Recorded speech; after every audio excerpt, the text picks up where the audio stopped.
It's time to go prime time for the Division II state championship, and you see the snow is falling in Canton. Fawcett Stadium, the site for tonight's championship game, as we will crown a new champion. Loveland versus Glenville. Neither team has ever won a state title. One will tonight. It's the first of two big battles this weekend of Cincinnati versus Cleveland. Hi, everyone. Welcome to the Hyundai Studios. Dave Chudowski with you. Of course, the coach, Bill Powers, Ryan Kavanaugh. Guys, I'm fired up after that last game. That was exciting, right down to the wire. Juices are flowing. I'm sure you're pumped up for this one tonight. It's going to be a big one. But, Ryan, weather.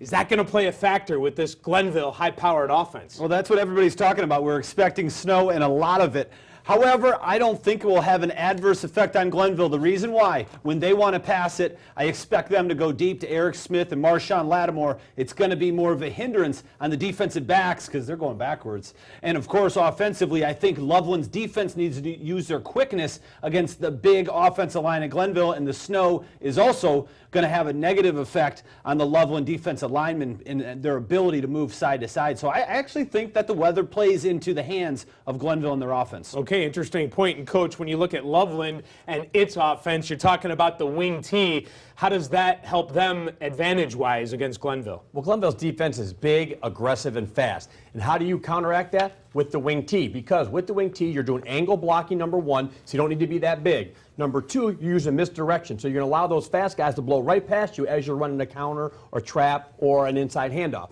And the other thing is, if those defensive ends in that 4-3 want to come upfield, they will run off-tackle counter tray all day long if Glenville doesn't stay disciplined. Okay, let's take a look at how these teams have gotten here. I mentioned Loveland from the Cincinnati area, 14-0, have not lost yet. AP number 2 team, Region 6, 1 seed. First time there in the state championship game. Guys, just one playoff win prior in the school's history. How about that? Very impressive what Loveland has done, and their fans follow them everywhere. Look for a big turnout tonight. And Glenville, 13-1, fifth in the AP, Region 3, 1 seed. Coach, they are hot, winning 13 straight games. And I'll tell you what, I thought Highland was one of the best teams in the state, and last week Glenville took it to them. So Loveland's got their hands full tonight. Okay, Glenville only loss on the year is to St. Ed's. Loveland, the 7th straight team from Southwest Ohio in the D2 game. Glenville new to Division II. Now we head out to Matt Underwood and Greg Fry in Canton. They have the call. All right, thanks, guys. After what you just witnessed over in Massillon, we've got more of the same here in Canton. It's like you're just shaking up the snow globe. It keeps coming down heavily. They are working feverishly to get the field ready for play. They've plowed the snow off at least 2 or 3 times, and it just keeps coming down. Matt Underwood alongside Greg Fry. Interesting matchup here tonight. Somebody is going to take home their school's first state championship in football. You've got undefeated Loveland, 13-1 Glenville. Let's take a look at Loveland now offensively. Primarily, they run a wing T offense. Not your normal offense in today's day and age of high school football. What makes it effective? Well, what makes it effective is they've got a great offensive line. If you think about it, Nate Slagle, the Southwest District Player of the Year as a running back, went out in Week 8, and they continue to run the football. Freshman Luke Waddell stepped up, and Gunnar Gambill has done a great job running the football. They just run the football very, very well. Now, if you're Glenville, defensively, what kind of problems does that pose facing an offense that maybe you just don't see a lot of during the season? Well, they still have multiple weapons, and you got to pay attention to who's going to run the football. But also, Drew Plitt's done a great job with play-action pass. So if you're paying attention too much in the backfield, they will hurt you throwing the football. Well, and when it comes to throwing the football, Glenville not too shabby on the defensive side of the ball because they've got a guy by the name of Marshawn Lattimore, Defensive Player of the Year. Everybody wants him, Greg. Alabama, Ohio State, with good reason. He's got all the skill sets you look for in a player going to the next level. Well, he's exceptional on both sides of the ball. What I really want to see tonight is if he's better on the defensive side or the offensive side, because he can excel on both. As the former quarterback, tonight's condition doesn't look like it's blowing too badly, but the snow alone is going to provide a lot of problems and challenges for the passing game. Well, you got to protect the football, and I think as a quarterback, you know, how effectively can you throw it and be accurate with the football and hold on to it? I mean, let alone taking a snap. So protecting the football is going to be essential for both sides. Well, guys, as you can see, the snow is falling. It's blowing into the booth here, but we're bundled up, ready to go. We'll have the play-by-play action coming up in a little while. Back to you.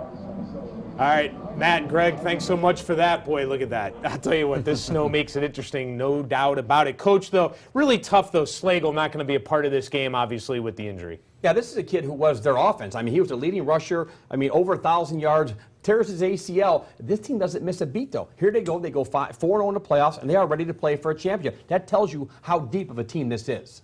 All right, we have a lot to get to as we get you set for the Division II state championship game tonight. When we return after this timeout, we're going to look at the road to how these teams got here. Interesting road for both, no doubt about it. And then we're going to break down the players on each side of the ball. And then Ryan with a story on the Glenville team that you do not want to miss. We have much more coming up here from the Hyundai Studios.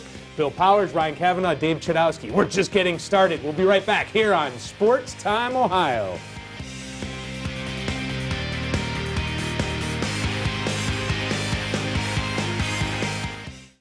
We're getting set for the Division II state championship tonight here on Sports Time Ohio. Kick at 7 o'clock. Road to the championship for Glenville. Coach, over 35 points in 3 out of their 4 playoff games there. I'll tell you right now, they beat a very, very good Bedford team and a team I thought very high level in Medina Highland.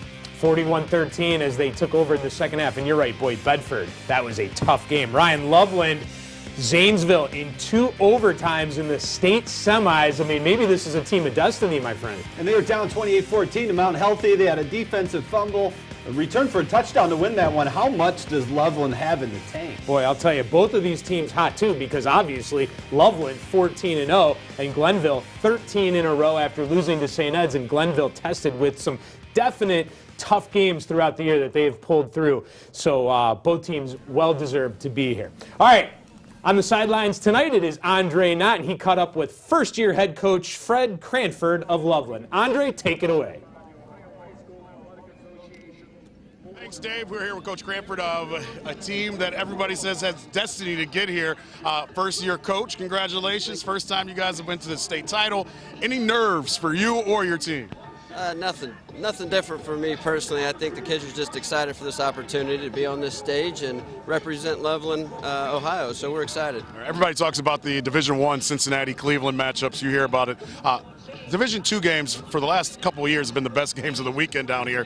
What do you have to do against this Glenville team with all this speed? Well, defensively, we got to come after them from start to finish, 48 minutes, and we can eliminate the big plays. And then offensively, force them to be football players, not athletes, and force them to defend what we do. So, we're going to bring that to the table and give it our best shot. With a sophomore quarterback, a freshman at tailback, any worries about nerves, or after this point in the season, that doesn't even matter? No, not at this point. My sophomore doesn't play like a sophomore anymore. Luke Waddell, he's not a freshman. We've got some kids that have stepped up to the talent and to the level that we've been playing with for 14 weeks. So 15 weeks. Throw all your chips in for 48 minutes. We're going to give it our best. Coach, I won't tell Coach getting this, but did you call the meteorologist and ask for this? Hey, this is definitely, I'm not complaining. So everybody's got to play in it, so we just got to make sure we take care of the football. Coach, we appreciate the time. Congratulations on getting here, and we'll talk to you throughout the evening. Appreciate it. Thanks. All right, back to you, Dave. We're ready to go to Division II championship game here from Canton Fawcett Stadium. This should be a doozy coming up here on Sports Time Ohio. All right, Andre, thanks for that. How about that? Coach says, yeah, he is definitely not going to pass on the weather situation. Coach, you were a first-year head coach when you won it all. This is his first year at Loveland.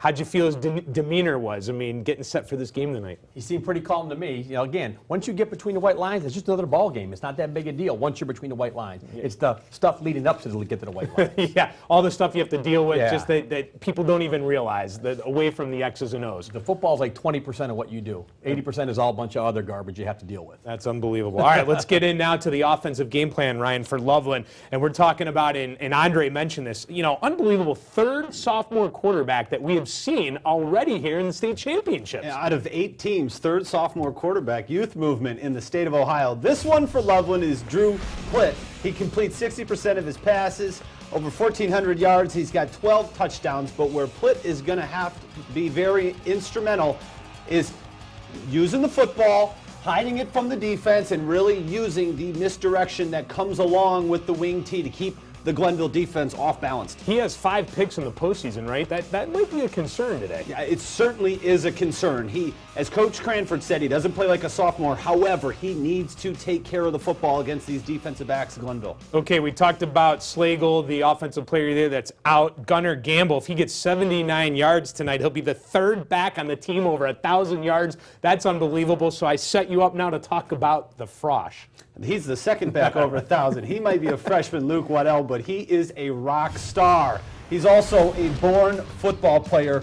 You know, Coach Cranford said, you saw him as an 8th grader, and as soon as he got there, he said, look, I don't care what he weighs. By the way, he weighs about 150 pounds with pads on. He said, I'm putting him out there. Cranford really likes his speed. He believes he's fast as anybody on Glenville in a 20-yard situation. I'm impressed with his blocking and also his ability to take over from the D2 Offensive Player of the Year, Nate Slagle, when he went out, and they haven't missed a step. It's because of Luke Waddell. Get ready to watch this kid tonight. That's interesting, the thing you just said there about the speed. I can't wait to watch that to see if he is as fast as the kids from Glenville. That's an interesting comment right there. I love everything I see from Luke Waddell. The speed, we'll find out, Yeah. though, Chud. Okay, let's move on now to the Glenville defense. And, Coach, that's where we bring you in.